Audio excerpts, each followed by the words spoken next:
So in this module, we're going to start to talk about the air and how it's changed over time. Specifically, we'll look at air pollution. Something you've probably studied already if you've taken a science course in chemistry. Even middle school science should have covered the pH scale. The pH scale is simply a measure of how much acidity a liquid has. It's a scale that goes from 0 to 14 with number 7 in the middle. That's neutral. Typically, that is pure water. Everything to the left is considered an acid, and everything to the right is considered a base. What's odd about it, though, is every number you go away from the number 7, it's 10 times more acidic or alkaline or basic. So number 6 is 10 times more acidic than a 7. A 5 is 10 times more acidic than a 6. Or if you multiply them together, 100 times more acidic than a 7. A number 1 would be 1,000,000 times more acidic than a 7. So one way you can figure out the pH of a liquid is using this standard pH paper. Now this goes from 0 all the way up to 14. Bluer colors indicate a base, redder colors indicate an acid. And I have a couple of chemicals here on the table, and you can see that it works out pretty well. Over here on this side I have soap, just standard phosphate-free cleaning soap. And then as we move down the aisle here, this is water with baking soda in it. Okay, a little powder. You can find this in refrigerators, cleans up some smells. Then a little further down we have isopropyl alcohol. It's right about in the middle with a pH close to 7. In fact, this is pure water right here in the middle. You can see that it barely has any change at all on the pH paper. And then we go down a little bit more all the way to the end. Way down here, that red color is from hydrochloric acid, HCl. Now this one that's in between, notice this is an orange color. It's not quite yellow, it's not quite red, it's in between. This is rainwater that I collected. Rainwater is naturally acidic, but in some places it's more acidic than it should be. On the pH scale, acid rain would fall somewhere in the 3 to 4 category, where normal rainwater is somewhere 4, close to 5. Here's a map of the average pH of rainwater across the continent, and you notice that it's kind of bad right in here. The reason why it's worse there is because it's downwind of a bunch of coal-fired power plants in Kentucky and Indiana. Burning coal releases sulfur particles into the air. And if a raindrop uses that sulfur particle as its CCN, a requirement in order to make a cloud, that sulfur will combine with the water and produce a little bit of sulfuric acid. Sulfur pollution produces sulfuric acid, nitrates produce nitric acid. Both of those harm buildings and paint and crops and fish, but it's not like it kills us. I just had somebody ask me, do you feel it hitting your skin? No, not really, but there are long-term effects to plants that can't move and fish that can't swim away to another pond, and buildings, tombstones. Now before we get into this module, I want to go over just a brief history about pollution, starting way back in 1272 when King Edward I passed a law that prohibited sea coal. When they burned sea coal in England, it produces a thick smoke. Of course, that ended up, in the backyards of the noblemen, and they didn't want that around. In the late 1800s, though, we have the Industrial Revolution, where society moves from farms to factories and manufacturing things. And when you manufacture things, you're going to create pollution. In 1873, 700 people died in London as a result of air pollution. Light wind and fog and burned coal with an inversion and stable air at the surface, air that doesn't want to rise, it produced sulfuric acid on the ground. And people who breathe that in, that have respiratory problems, that's dangerous. This is known as smog, a combination of the word smoke and fog, a smoke fog, smog.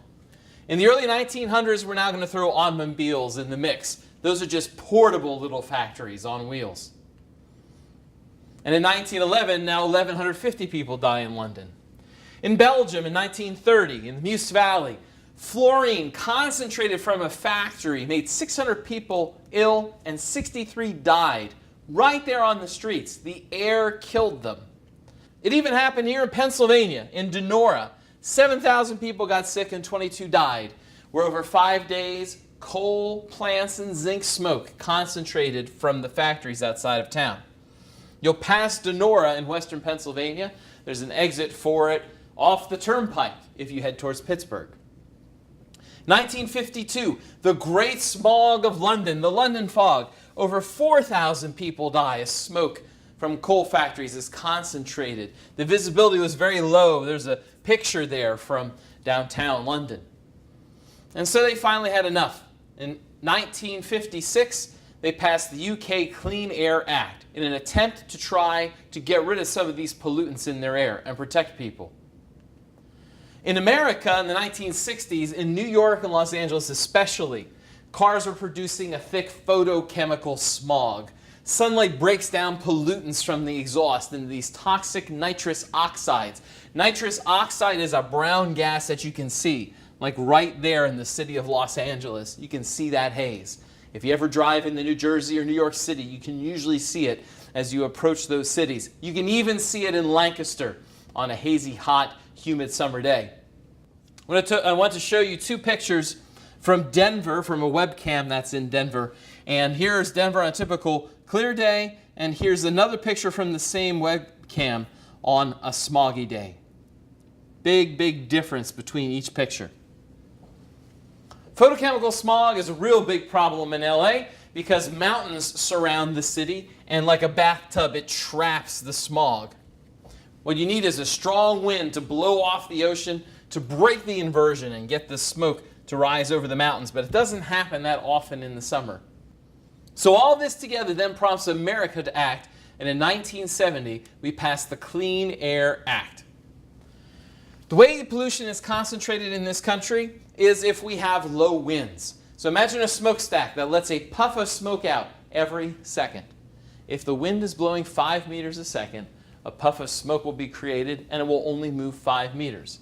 After 2 seconds, it will move 10 meters. That's the picture on the left. With more wind speed, the farther away those little puffs of smoke will go. The second thing that can happen is we can form a stable atmosphere. That's where nature's happy, and cold air is on the ground and warm air is up aloft. The picture you see here is an unstable atmosphere. Warm's at the bottom. Warm air wants to rise, so the smoke going out of the smokestack rises. In an inversion, however, it's flipped.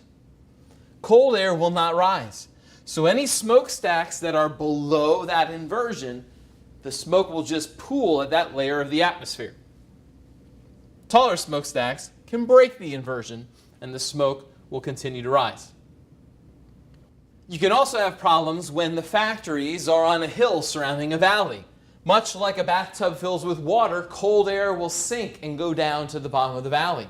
So if your cold air has pollution in it, it will go down to the base of the valley and just concentrate within the city.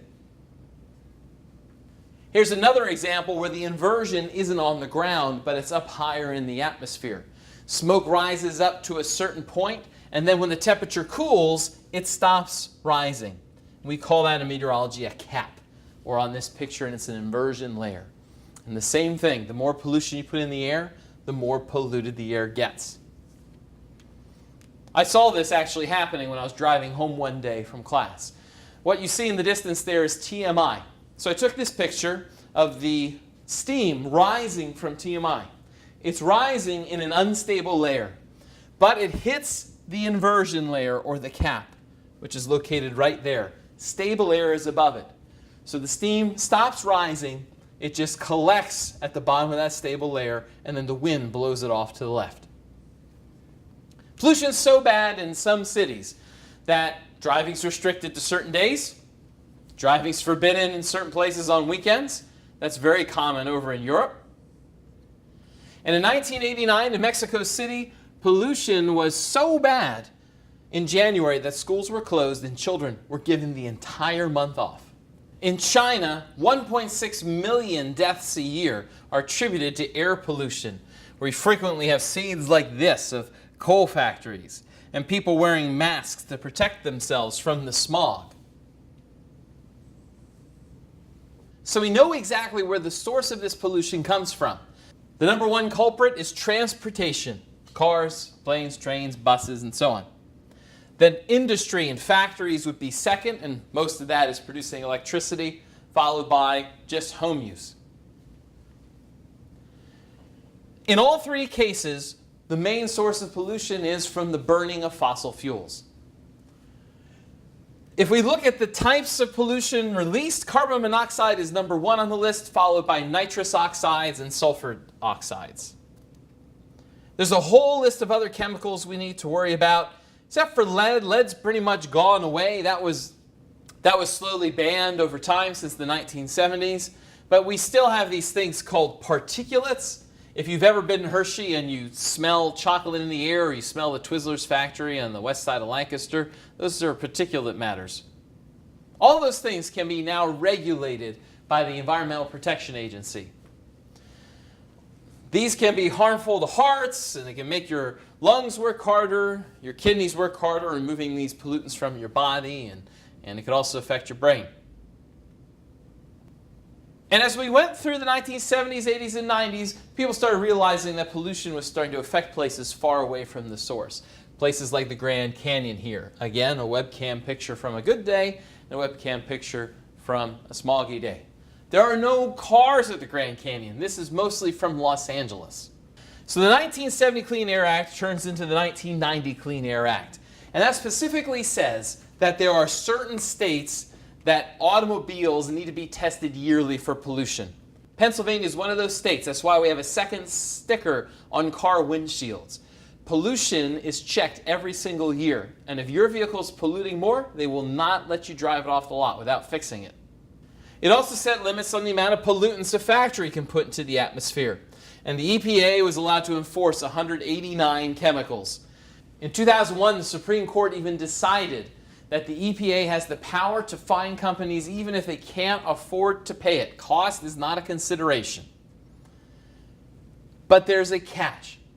Catch number one is that a factory can make changes to the exhaust system to move the pollution somewhere else. One way they can do that is they can take the exhaust pipe coming out and they can squeeze the top. Remember, when you have water going through a hose, if you squeeze it, it goes faster. It's the same principle. If it's going faster, leaving the smokestack, it will go up higher in the air. Another thing you can do is make the smoke hotter, leaving your smokestack. That will decrease its density and it will tend to rise much faster and farther. All of those things factories can do. But again, if your car doesn't pass emissions, you can't play those games.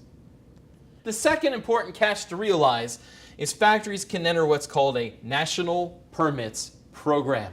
That goes under some other names like pollution credits or cap and trade.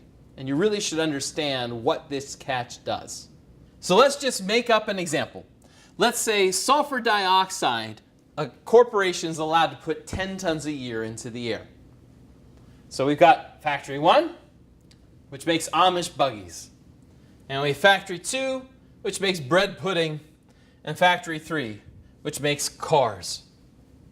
Amish buggies, that requires a little bit of manufacturing, so they're emitting 6 tons a year of SO2. The bread pudding company, they're only giving off 4 tons a year of SO2.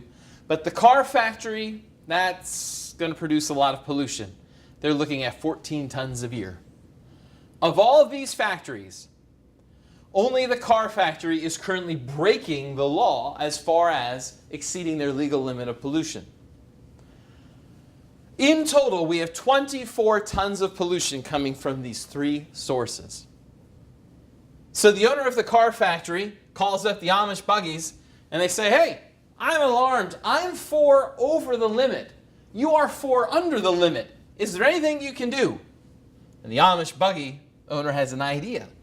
So what the Amish buggy person says is, sure, I will take 4 tons of pollution from you, but for that, I want you to pay me $1 million. So the Amish buggy person is getting money because they have a cleaner factory. But once they do that, now what we can do is the Amish buggy is going to take out their little pen and write down they have 10 tons of pollution a year and $4 million. And the car company is going to cross out their 14, and now they're only producing, on paper, 10 tons a year. This is all on paper, and now all 3 factories are below the legal limit. Sure, they're out $4 million, but that's a lot cheaper than the fines the EPA can hand out. They're all under the limit, but look how much pollution they're producing. They're still producing 24 tons. The amount of pollution hasn't changed. The only thing that's happened is the company with the least pollution could potentially make money, so they're going to be inspired to pollute less. Now this is where bread pudding gets involved. They're like, hey, I have room to take some pollution, so I have an idea. They go ahead and call up the owner of the car factory and say, you know what?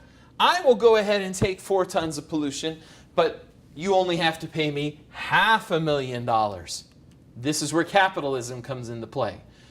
Factories can bid against each other to try to lower those costs. But in the end, the actual level of pollution doesn't change. So we're still polluting 24 tons, and we're going through what's called cap and trade. This is the cap right here, 24 tons, and this is the trading that's taking place. So let's look at this now another way, how this can work. Let's change our cap. Instead of 10, let's say everybody's polluting 24, so let's set our cap at 24. The EPA can have these individual credits. I'll represent them with coins, and then each company can buy a set of coins. Obviously, the Amish buggies will buy 6 coins, bread pudding will buy 4 coins, and cars will buy 14 coins. And now everybody's happy. But what if bread pudding gets an idea? Let's say bread pudding buys 6 coins. That leaves the car factory with 2 coins missing, which is alarming because now they're over the limit. And then capitalism can take over, where the car factory can now go in the open market and try to purchase credits from their competitors or from other factories. What supposedly is supposed to happen then is as each year goes on, the EPA will slowly lower what the cap is. Let's say next year they lower the cap to 20 tons, and the EPA is now in charge of giving out those credits. Now everybody's a little bit alarmed because someone might hog up all the credits and leave them holding the bill. So in the way, yeah, companies will make the air cleaner, but it's not as cut and dry and as easy as you might think. Now there is a way that we can measure air pollution to see if it's actually working, and it's called the AQI, the Air Quality Index. Now they only look at 5 major pollutants in this index, and when a pollutant hits its limit, the AQI gets stuck at 100. This is an example of the Los Angeles basin, and these little sniffers in the air are giving the quantities of some of those major pollutants. If an AQI goes over 100, then we have what's called a code orange day, where sensitive people with asthma or respiratory conditions should limit their activity. A code red day happens when it's between 150 and 200. That's the equivalent of smoking a pack of cigarettes. And that's unhealthy air. Healthy people are irritated and you should limit your exposure. We frequently have code red days here in Lancaster. You'll hear it on the news. And those are also days where daycare centers will not let their children outside. And it can get worse than that. You can have a code purple, which is very unhealthy, where you'll actually see widespread symptoms. And then above 300, like they have in China, is just plain hazardous. You get aggravated symptoms, you could get people dying, much like happened in the past in different parts of the world.